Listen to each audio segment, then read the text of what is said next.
Soy Vivi Caicedo y te doy la bienvenida a No es mi historia, es mi voz, un espacio donde cuento historias de personas como tú, historias que inspiran, que entretienen y que merecen ser contadas. Si te gusta el contenido, suscríbete para que no te pierdas ninguna de las historias y también para que nosotros podamos seguir haciendo mucho más contenido para ti. Bienvenidos, no es mi historia, es mi voz.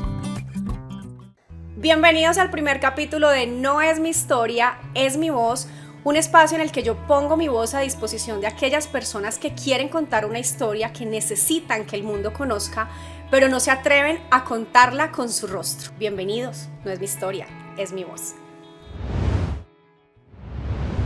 Cuando el príncipe se convirtió en sapo. Era el año 2011 y yo llevaba 8 años con mi pareja. Teníamos una relación bastante estable donde todo fluía muy bien. Pero desafortunadamente empezamos a vivir una mala situación económica y eso nos llevó a tomar decisiones para poder mejorar nuestro futuro. Y es ahí cuando acordamos que él va a irse a vivir a los Estados Unidos para buscar algo para los dos. A lo que acordamos que él se iría primero y estaría ya estabilizándose para que yo pudiera viajar un tiempo después. Él se va, con mucho dolor nuestra despedida, pero seguros que ese iba a ser el futuro para nuestra vida y para lo que nosotros siempre habíamos soñado. Me quedo aquí esperando que las cosas para él fluyan allá bien, porque para mí aquí no estaban fáciles, eran momentos muy complejos, estaba pasando una situación muy difícil, pero la vida a veces se comporta de maneras inesperadas y un mes después de que esta persona se va para los Estados Unidos, yo en una fiesta compartiendo con unos amigos, conozco a Sebastián. ¿Cómo les explico lo que era Sebastián? Sebastián era el príncipe azul. Era ese hombre de traje, elegante, ejecutivo, servicial, divertido y me cautivó. Me cautivó. Toda mi atención se fue directamente a ese hombre. Y entre más lo conocía, más me agradaba. De alguna manera yo veía en él un montón de cosas que deseaba. Y si bien yo amaba a mi pareja, me deslumbró. Era un hombre además maduro, que ya había pasado por una relación, él había estado casado, hacía ya tiempo esa relación se había terminado, esa relación termina porque él tiene el deseo de ser papá y la persona con la que él está no tiene la posibilidad de darle hijos. Y yo pienso como en ese escenario perfecto en ese momento y voy dejándome envolver al mismo tiempo estando con esta persona aquí, con Sebastián, mientras Camilo estaba en los Estados Unidos buscando un futuro para los dos. Las cosas empezaron a pasar demasiado rápido, o sea, para mí es muy difícil explicarles la velocidad a la que todo iba. Yo cada vez me alejaba más de Camilo, me costaba más contestarle las llamadas, me parecía muy complejo tener una conversación con él y de alguna manera darle la cara porque mi corazón de alguna manera se estaba involucrando con Sebastián. Un mes después, Sebastián se va a su ciudad de origen, él no vivía aquí en la ciudad en la que yo estoy, y yo voy a una cita con mi ginecólogo. Para ese momento, yo llevaba un buen tiempo planificando con un dispositivo, y no me pregunten por qué, pero yo ese día antes de entrar a la cita sentí que quería retirarme de ese dispositivo, y lo llamo a él y le pregunto, ojo, a él, a Sebastián, a la persona que llevaba un mes de haber conocido.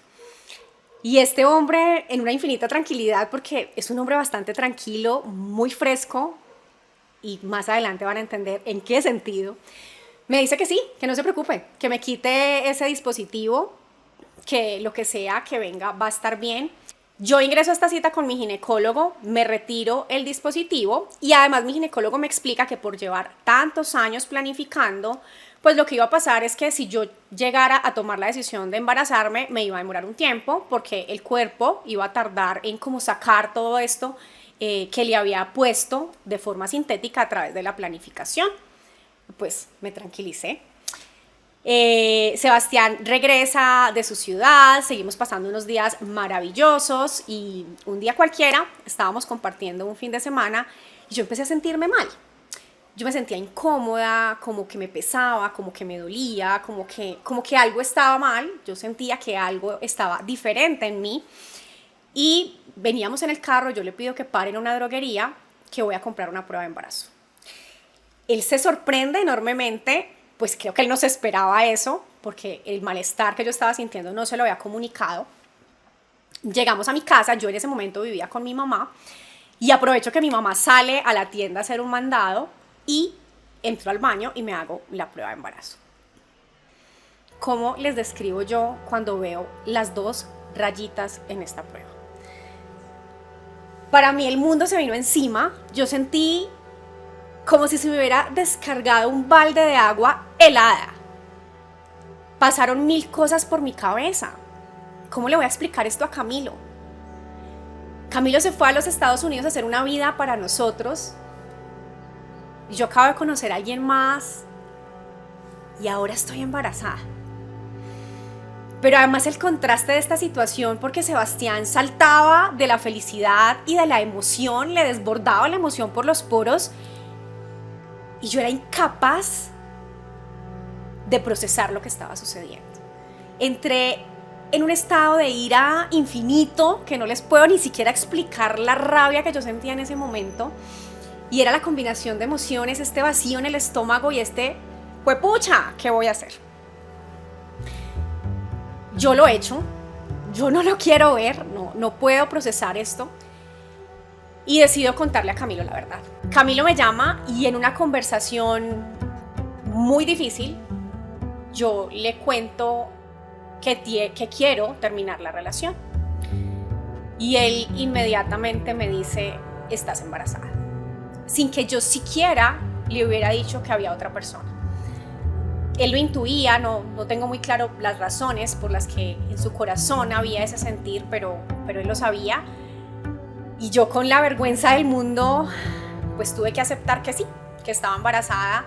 Y la reacción de este hombre es muy, muy increíble, porque en su infinito amor me dice, no importa, yo me hago cargo y yo asumo la paternidad de este bebé. Es demasiada nobleza en un ser humano, porque imagínense el tamaño de la traición. ¿Cuánto dolor pudo haber en él? ¿Cómo golpeé su ego? Y este hombre es capaz de despojarse de todo eso y decirme que se hace cargo.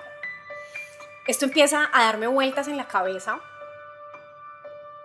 Yo no quiero ver más a Sebastián, no quiero verlo, o sea, le cogí una rabia infinita, o sea, ese príncipe azul en ese momento me generaba una rabia que no les puedo contar, o sea, es muy difícil que yo les manifieste lo que yo sentía en ese momento. Y Sebastián se desaparece, él se va de nuevo para su ciudad, aquí quedo yo con mi realidad y Camilo es quien paga las ecografías. Camilo es quien está pendiente de mi embarazo y él es el que está acompañándome durante todo este proceso. Cuando yo tenía 8 meses de embarazo, llega el momento de hacer la tan anhelada ecografía en 4ª dimensión, que es esa ecografía donde ya los vemos muy completicos, donde podemos casi que identificar sus rasgos físicos, que todavía se me eriza la piel de recordar lo bonito que se siente verlos allí. Para ese entonces, y eso es importante también que lo sepan, yo ya había procesado la idea de ser mamá, ya había pasado por un sinfín de emociones, donde sí en algún momento pensé, no estoy preparada, tal vez esto no esté bien, tal vez no sea el momento. Pasaron 1000 cosas por mi cabeza, pero ya en ese momento yo sabía que esto que yo llevaba en el vientre era el motorcito que me iba a impulsar la vida para siempre. Y llego a esta ecografía y conozco a Mateo.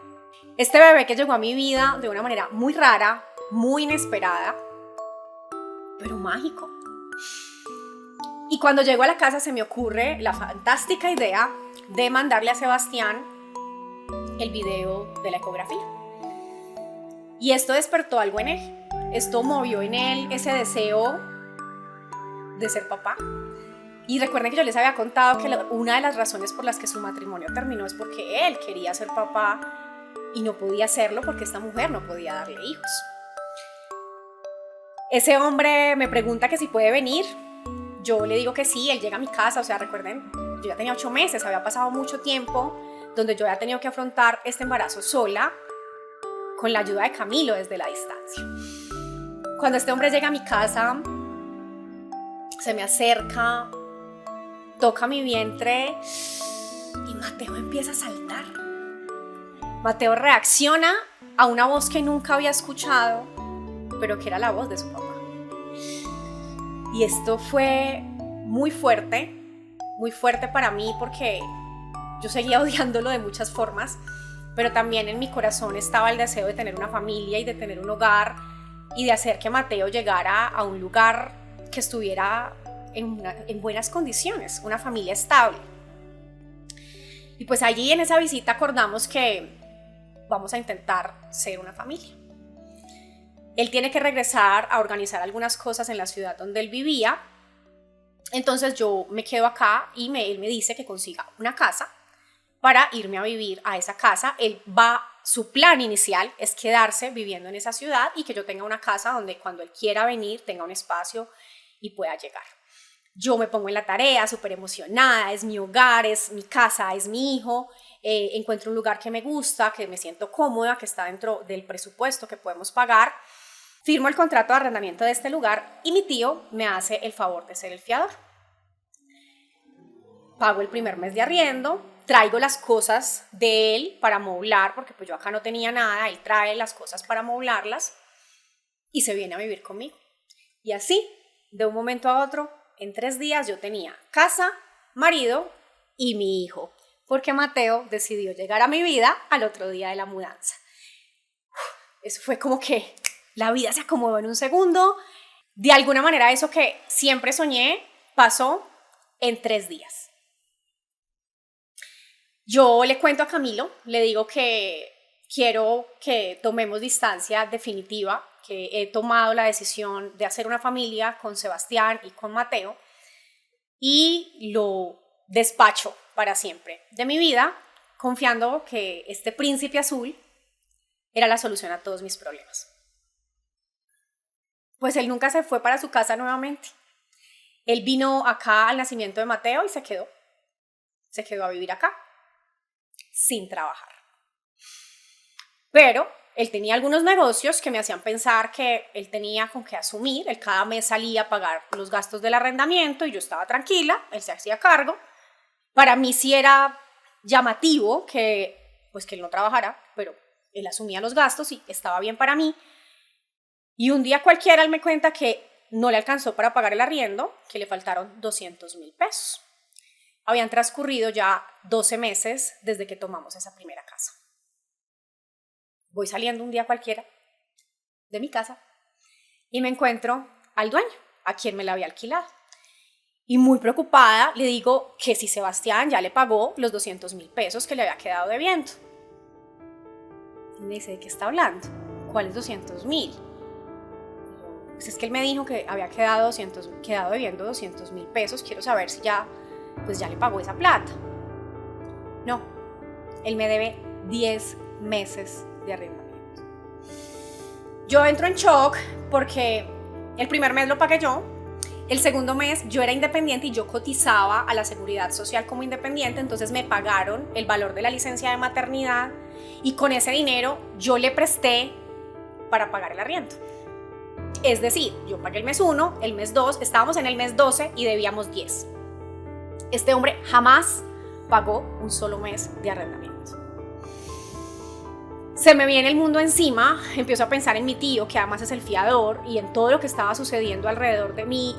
Yo lo enfrento, lo llamo y le digo que si él ya le pagó los 200,000 pesos al señor del arriendo. Y me dice que sí. Me dice que sí. O sea, hay niveles de descaro en la vida y yo me quedo pasmada, pero ya en ese momento reaccioné desde lo más profundo de mi ser, entré en cólera, le dije hasta lo que se iba a morir. Le conté que me había encontrado al señor y que yo tenía claro que él jamás había pagado ni un mes de arrendamiento. Y yo tomo a Mateo y me voy, pidiéndole que como sea, él tiene que resolver esta situación. Él se queda viviendo en esta casa y su forma de resolver es llegar a un acuerdo con el dueño, que además es una madre, porque le aceptó este trato, y es que le firma una letra por el valor total de la deuda y rompemos el contrato de arrendamiento para que de esa manera pues mi nombre y el de mi tío, que era el fiador de ese contrato, pues no tuvieran problemas. Yo con mucha tristeza, con la sensación de fracaso y de derrota que implica un divorcio o una separación, regreso a la casa de mi mamá. Y fue muy difícil aceptar que ese hombre soñado, pues tal vez no era tan soñado, y que pues tal vez había dejado ir a Camilo, que me había ofrecido tanto, con el que había soñado tanto, y pues ya no estaba. De alguna manera yo lo saqué de mi vida. Pasaron 2 años. En esos 2 años Sebastián se hizo cargo de los gastos básicos de Mateo. Yo seguía viviendo en la casa de mi mamá y empezamos una relación bastante compleja en que estábamos y nos separábamos y estábamos y nos separábamos, y así pasaron varios años, hasta que un día pensamos que tal vez lo que le estaba faltando a esta relación era la bendición de Dios. Tomamos la decisión de casarnos, convencidos que la bendición de Dios iba a resolver todos nuestros problemas. Hoy miro para atrás y digo, ¿cómo no lo vi? Pero bueno, en ese momento estuvo bien para mí. La emoción que sentía armando ese matrimonio. Yo creo que las mujeres siempre hemos soñado con ese día. Todas nos hemos idealizado el vestido blanco, el anillo, las flores, el maquillaje, los invitados. Pues pucha, eso siempre ha estado corriendo por las venas de la mayoría de las mujeres, y pues era mi sueño. La boda fue la boda soñada. Gastamos el dinero que tuvimos que gastar para que fuera la boda de mis sueños. Y lo que viene después es la noche más oscura de mi vida. Una noche que duró 3 años, donde acabé con mi amor propio, mi autoestima, mi estabilidad emocional y todo aquello que un día pensé que iba a poder realmente vivir al lado de este hombre. Cada uno de alguna manera tomó su partido. Vivíamos en la misma casa y éramos un par de perfectos desconocidos. No había intimidad, ni siquiera en la luna de miel. Y todo se fue desconectando cada vez más. La situación económica cada vez fue peor. Yo trabajaba y trataba de resolver lo mejor que podía y de asumir muchas de las cosas de este hogar, y por supuesto de hacerme cargo de Mateo, que ya estaba muy grande, estaba en el colegio. Hay una cantidad de gastos asociados a esto. Yo tengo claro que tengo que irme de esta relación y tengo a todo el mundo diciéndome que tengo que irme de esta relación. Era tan evidente para todo el mundo que me estaba rompiendo en 1000 pedazos estar ahí, y era tan evidente para mí que era dañino estar ahí, pero no podía irme. Y esta es de las cosas más difíciles que hay de explicar, porque ¿por qué no te vas de un lugar que te está dañando? Es una persona que no te da estabilidad económica, es una persona que no te da una buena vida sexual, es una persona que no te está dando amor, ni compañía, ni apoyo, no te está dando nada, pero estás ahí. Esa era mi posición.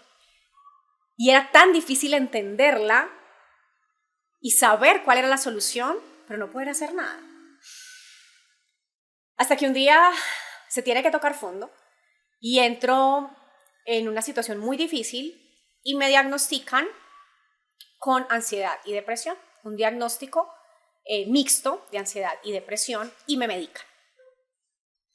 Y creo que ese fue el momento en que como que algo en mí hizo clic y yo entendí que si yo no me iba de esa relación, me iba a ir de este mundo. Porque la vida ya me estaba costando demasiado. Se había acabado el sentido y yo seguía aferrada a Mateo y al amor profundo que le tengo, y yo creo que si yo no hubiera tenido a mi hijo en ese momento, yo creo que yo habría sido capaz de tomar una decisión muy dura. Yo creo que yo sí habría sido capaz de atentar contra mi vida. Pero Mateo era ese motorcito que te amarra y que te agarra y que te siembra esta vida y esta tierra. Y un día me armé de valor y me fui. Duele mucho. Me fui vacía, me fui rota, me fui sin dinero, me fui sin la vida que soñé, me fui dejando mi juventud, los mejores años de mi vida, en el deseo de construir una familia, y la vida empezó a sonar diferente. empecé a hacer cosas que me gustan, a conocerme nuevamente, porque cuando sales de una relación como esta, eres otra persona. Definitivamente eres otra persona. Y aquí voy, en el proceso de descubrir nuevamente lo que me hace vibrar, lo que me hace feliz, lo que me apasiona, mi trabajo, mis talentos, Mateo, que lo amo con locura. Y así terminó la historia, cuando un día el príncipe se convirtió en un sapo.